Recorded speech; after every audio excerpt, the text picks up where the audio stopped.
ज्योतिष और जीवन में आपका स्वागत। श्री गुरुचरणों में नमन कर श्री गणेश की वंदना करता हूं।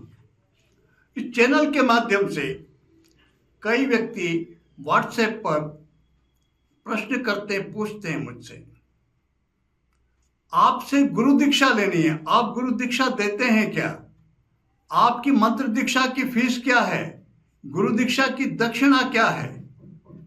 गुरु मंत्र और गुरु दीक्षा, ये दो शब्द, इन दो शब्दों से संबंधित कितनी ही शंकाएं, कितने ही प्रश्न, कितने ही उत्तर और कितने ही समाधान आज की वीडियो में चर्चा करते इसी विषय के ऊपर। गुरु चरणों में बैठकर गुरु सानिध्य में जो कुछ जाना समझा मैंने गुरु दीक्षा का महत्व, वो मैं आपको समझाने का, बताने का प्रयास करता हूं। मेरे विचारों से सबका सहमत होना आवश्यक नहीं है, पहला निवेदन। तो गुरु की इतनी महत्ता क्यों है? क्या कारण है इसका? इतना महत्व उनको परब्रह्म कहा गया। क्यों कहा गया उनको? अखंड मंडलाकारं व्याप्तम येन चराचरम तत्पदम दर्शितम येन तस्मै श्री गुरुवे नमः। अखंडानंद बोधाय शिष्य संताप हारिणे सच्चिदानंद रूपाय तस्मै श्री गुरुवे नमः। अज्ञान तिमिरांधस्य ज्ञानांजन शलाकया चक्षुरुन्मीलितं येन तस्मै श्री गुरुवे नमः। गुरुर्ब्रह्मा गुरुर्विष्णु गुरुर्देवो महेश्वर गुरु साक्षात पर ब्रह्म तस्मै श्री गुरुवे नमः। इनके अर्थ को समझे तो कितना महत्वपूर्ण स्वरूप जान पड़ता है गुरुदेव का। क्यों? कारण क्या है इसका? साधना के क्षेत्र में सबसे पहले गुरु स्मरण होता है, गुरु पूजन होता है। सांसारिक कार्यों में कोई सा भी कार्य, शुभ कार्य करें, सबसे पहले गणपति स्मरण, लेकिन साधना के क्षेत्र में सबसे पहले गुरु स्मरण। कारण क्या है उसका? जानने वाले समझते हैं, जो नहीं समझते उनकी जानकारी के लिए थोड़ा बता दूं। मंत्र के माध्यम से देवता का साक्षात्कार होता है, देवता का अनुभव होता है। तो एक तरह से मंत्र ने देवता को जन्म दिया और मंत्र प्राप्त होता है गुरुदेव के माध्यम से। तो एक तरह से गुरुदेव मंत्र के पिता हैं और मंत्र देवता के पिता हैं। हमारे यहाँ तो परंपरा है, जो वरिष्ठतम है वो सबसे प्रथम पूज्य है, पहले पूजा उनकी होती है। इसलिए साधना के क्षेत्र में गुरुदेव की पहले पूजा होती है। उन्होंने जीवन भर किसी चीज को समझा, जो रहस्यों को जानते हैं प्रकृति के, उनको तांत्रिक बोल दिया जाता। तांत्रिक नाम अर्थ क्या है? तंत्र का अर्थ क्या? सामान्य सा तंत्र का अर्थ होता सिस्टम, माध्यम। और सबसे बड़ा सिस्टम वो तो है प्रकृति का, उस पर ब्रह्म का। तो जो व्यक्ति पर ब्रह्म के, प्रकृति के रहस्य को, सिस्टम को जानता है, वह तांत्रिक। तो किसी व्यक्ति ने अपना जीवन समर्पित किया, बरसों लगाया, गुरुजनों की सेवा की, कुछ रहस्यों को प्राप्त किया, और फिर वो हमें उसको सहजता से प्रदान कर दें, एक क्षण में बता दें, ऐसे करो, ये करो, इससे ये हो जाएगा। गु का अर्थ होता अंधकार और रू का अर्थ होता प्रकाश। हम तो अंधकार में हैं, हमें पता ही नहीं कि क्या करना है, किधर जाना है, और गुरु हमको मार्गदर्शन दे दे, प्रकाश की किरण दिखा देते हैं। वो इधर चलो, उधर जाओ, जो चाहते हो वो हो जाएगा, जो समस्या है उसका समाधान हो जाएगा, जो चाहते हो वो मिल जाएगा। तो वो तो पूजनीय है ही। अपना जीवन जिन्होंने समर्पित किया वर्षों, सबसे सर्वाधिक मूल्यवान यदि कुछ है तो जीवन, वो समय, वही जीवन है। अपना समय दिया, परिश्रम किया, जिनकी सेवा की, जिनने उनसे प्राप्त किया, उनके लिए उनको भी तो कुछ अर्जित किया होगा उनसे। आसानी से तो नहीं, विश्वास प्राप्त किया होगा। और किसी का विश्वास प्राप्त करना कितना मुश्किल और कितना कठिन है, इसके लिए एक छोटी सी कथा है कच्छ की। देवगुरु के पुत्र कच्छ, राक्षसों के गुरु शुक्राचार्य, उनके पास मृत संजीवनी विद्या थी। देवासुर संग्राम में राक्षस इसीलिए भारी पड़ते थे देवताओं पर, बृहस्पति देवगुरु के पुत्र कच्छ ने कहा कि मैं गुरुदेव से शुक्राचार्य जी से विद्या सीख करके आता हूं। उनके पास गया, निवेदन किया। शुक्राचार्य ने कच्छ को शिष्य स्वीकार किया। राक्षसों ने सोचा हमारे विरोधी पक्ष के गुरु का यह पुत्र है और हमारे गुरु ने इसको शिष्य स्वीकार कर लिया। अगर यह विद्या इसको प्रदान कर दी गई, यह विद्या यदि शत्रु पक्ष में चली गई तो फिर हमारी तो हार होगी, नुकसान घातक रहेगा हमारे लिए। षड्यंत्र करके राक्षसों ने कच्छ का वध कर दिया। शुक्राचार्य के एक पुत्र देवयानी, वो बहुत प्रेम करते थे उससे, वो कच्छ पर आसक्त हो गई थी। उसे जब पता चला, उसने जिद की, शुक्राचार्य ने कच्छ को पुनर्जीवित कर दिया।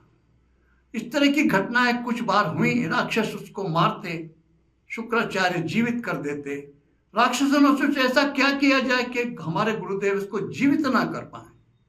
उन्होंने उस कच्छ का वध किया, उसको जलाया, जला करके उसकी राख को सोमरस में मिला करके शुक्राचार्य जी को पिला दिया। संध्या काल में शाम के समय भोजन के लिए जब बैठे, आवाज लगाई, कच्छ नहीं उपस्थित हुए। फिर लगाई आवाज, तो कच्छ तो शुक्राचार्य जी के पेट में से बोला, गुरुदेव मैं यहां हूं। देवयानी ने कहा कि मुझे कच्छ जीवित चाहिए। शुक्राचार्य ने कहा कि बेटी ये पुत्री तो वो समझो बात को, अब इसको मैं जीवित करूंगा, ये मेरा पेट फाड़ के निकलेगा, मेरी मृत्यु हो जाएगी। कच्छ ने कहा गुरुदेव एक उपाय है, ऐसा कीजिए आप मुझे अमृत संजीवनी विद्या सिखा दीजिए और फिर आप मुझको जीवित कीजिए, मैं आपको पुनर्जीवित कर दूंगा। और कथा यह है, उस अवस्था में शुक्राचार्य जी ने कच्छ को मृत संजीवनी विद्या सिखाई। फिर शुक्राचार्य ने कच्छ को जीवित किया, वो पेट फाड़ के निकला और शुक्राचार्य की मृत्यु होने पर चूंकि विद्या सीख चुके थे कच्छ, उन्होंने जीवित कर दिया। आगे की कथा तो यह है कि कच्छ का तो लक्ष्य पूर्ण हो गया, जाने को उद्यत हुआ। देवयानी ने कहा जाते कहां हो, मुझसे विवाह करना होगा, मैं तुमसे प्रेम करती हूं। कच्छ ने कहा आप मेरे गुरु की पुत्री, आप तो बहन है मेरी, मैं आपसे विवाह कैसे कर सकता हूं। देवयानी ने श्राप दिया, कोई बात नहीं, एक बात ध्यान रखना, जब तुम्हें आवश्यकता होगी तुम इस विद्या का प्रयोग नहीं कर पाओगे, भूल जाओगे इसको। ये कथा, लेकिन इसका सार क्या है? इस कथा का सार एक, कच्छ को विद्या कब प्राप्त हुई? जब उन्होंने शुक्राचार्य ऋषि के पेट में प्रवेश कर लिया। और आज भी बोलचाल की भाषा में एक बात कही जाती है, कोई व्यक्ति किसी का अत्यधिक विश्वास पात्र हो जाता, आप कहते हो वो तो उसके बिल्कुल पेट में घुसा हुआ है, इतना विश्वास पात्र। जो रहस्य वो किसी व्यक्ति को नहीं बताता, इसको बताता है, वो कच्छ के समान हो गया। तो गुरुदेव का इतना विश्वास प्राप्त करना, यही जो व्यक्ति कर ले अपने व्यवहार से, वो व्यवहार उनका हृदय, साधक का, शिष्य कहें, साधक कहें, कोई भी कहें, अपना हृदय खोले, अपना व्यवहार खोले, अपनी पात्रता खोले और गुरुदेव का इतना विश्वास प्राप्त कर ले, वह गुरुदेव से उन रहस्यों को प्राप्त कर जाएगा। जो मंत्र चाहता है, जो साधना चाहते हैं, वो शिष्य उनसे प्राप्त कर जाएगा। अब सीधा सा, मैंने पहले भी कई वीडियोस में बोला है, उनसे जो कुछ हम प्राप्त करना चाहते हैं, कुछ तो सामर्थ्य हमारी भी होती होगी, वही हमें श्रद्धा से अर्पित करना चाहिए, वही दक्षिणा होती है। यह कोई मोल नहीं होता, ये कोई बाजार बिकने वाली चीज नहीं है। हमारे व्यवहार पर, उस पर यह बात निर्भर करती है। और दूसरी सबसे बड़ी महत्वपूर्ण बात जो दूसरी है, दीक्षा के लिए कोई भी व्यक्ति हमें कुछ प्रदान करेगा तो ये तो देखेगा कि इसकी क्षमता क्या, योग्यता क्या, पात्रता का अर्थ क्या है। पात्र कहते हैं ना, पात्र होना चाहिए, पात्र का अर्थ होता है बर्तन, लेकिन यहां पात्र का अर्थ होता है खाली बर्तन, रिक्त। शिष्य रिक्त बर्तन बनकर जाएगा गुरु के सामने, गुरु उसको भर देंगे। लेकिन व्यक्ति खुद लबालब जाए, बिल्कुल छलकता हुआ, गुरुदेव क्या भरेंगे? क्या पड़ी उनको जो वो खाली करके भरेंगे? क्यों भरेंगे?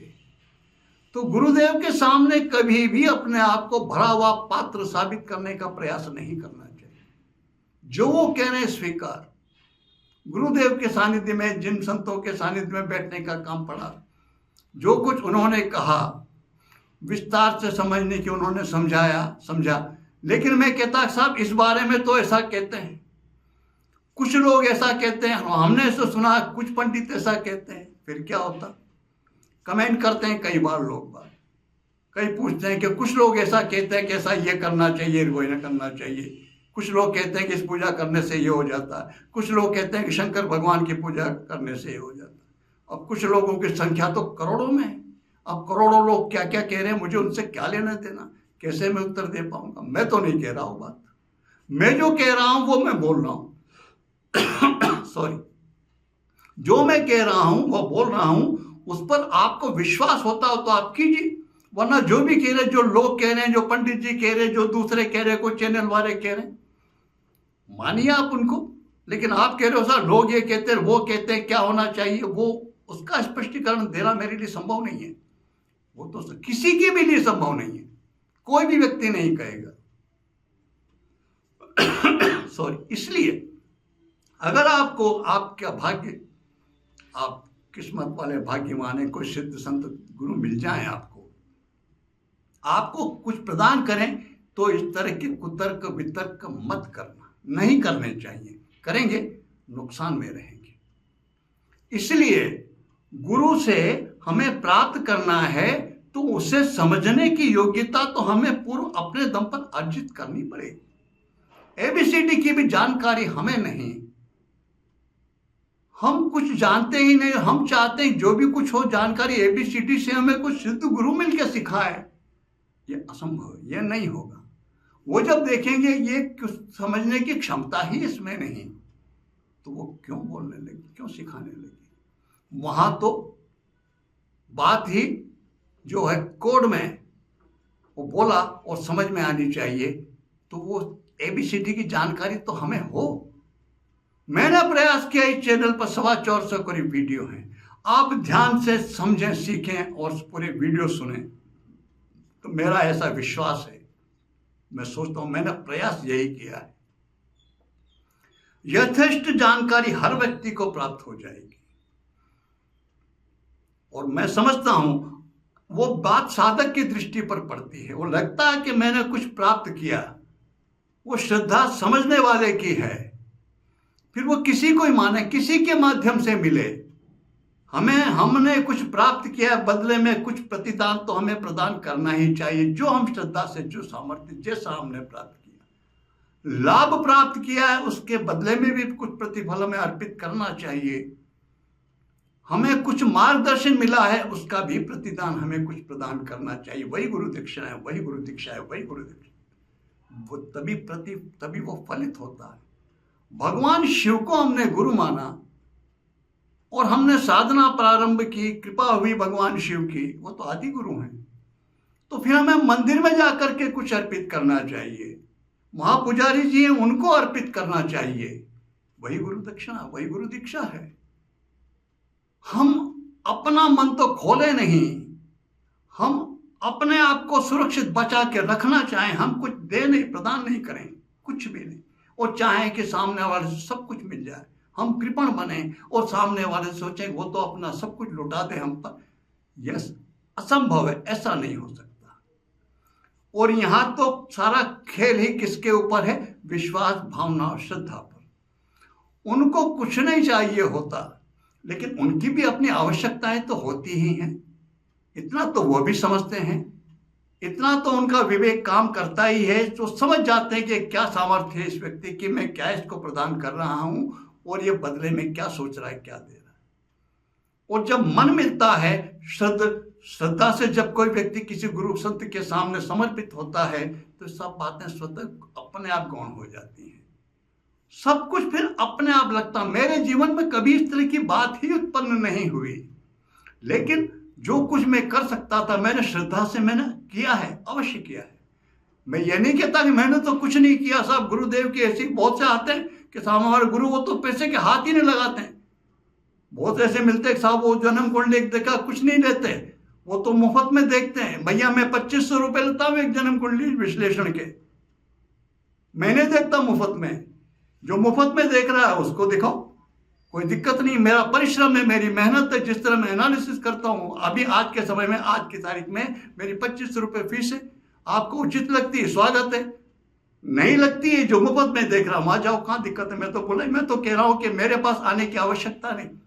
आपकी समस्याएं कुछ होंगी ना, जन्म कुंडली देखकर भी मैं वही बताऊंगा और उनके समाधान बताऊंगा। समस्याओं को पहचान लीजिए और उनके समाधान भी पहचान लीजिए। मैंने तो लगभग सभी समस्याओं के समाधान इस चैनल पे वीडियो में बताने का प्रयास किया, ताकि आम व्यक्ति लाभान्वित हो सके। जैसे कोई उचित माध्यम नहीं मिलता, जो सक्षम नहीं कहीं पहुंचने पे, उनको मिल सके। ये प्रयास तो मैं कर ही चुका हूं। तो मंत्र विज्ञान में भी मैंने वही कोशिश, वही प्रयास इस चैनल पे किया है।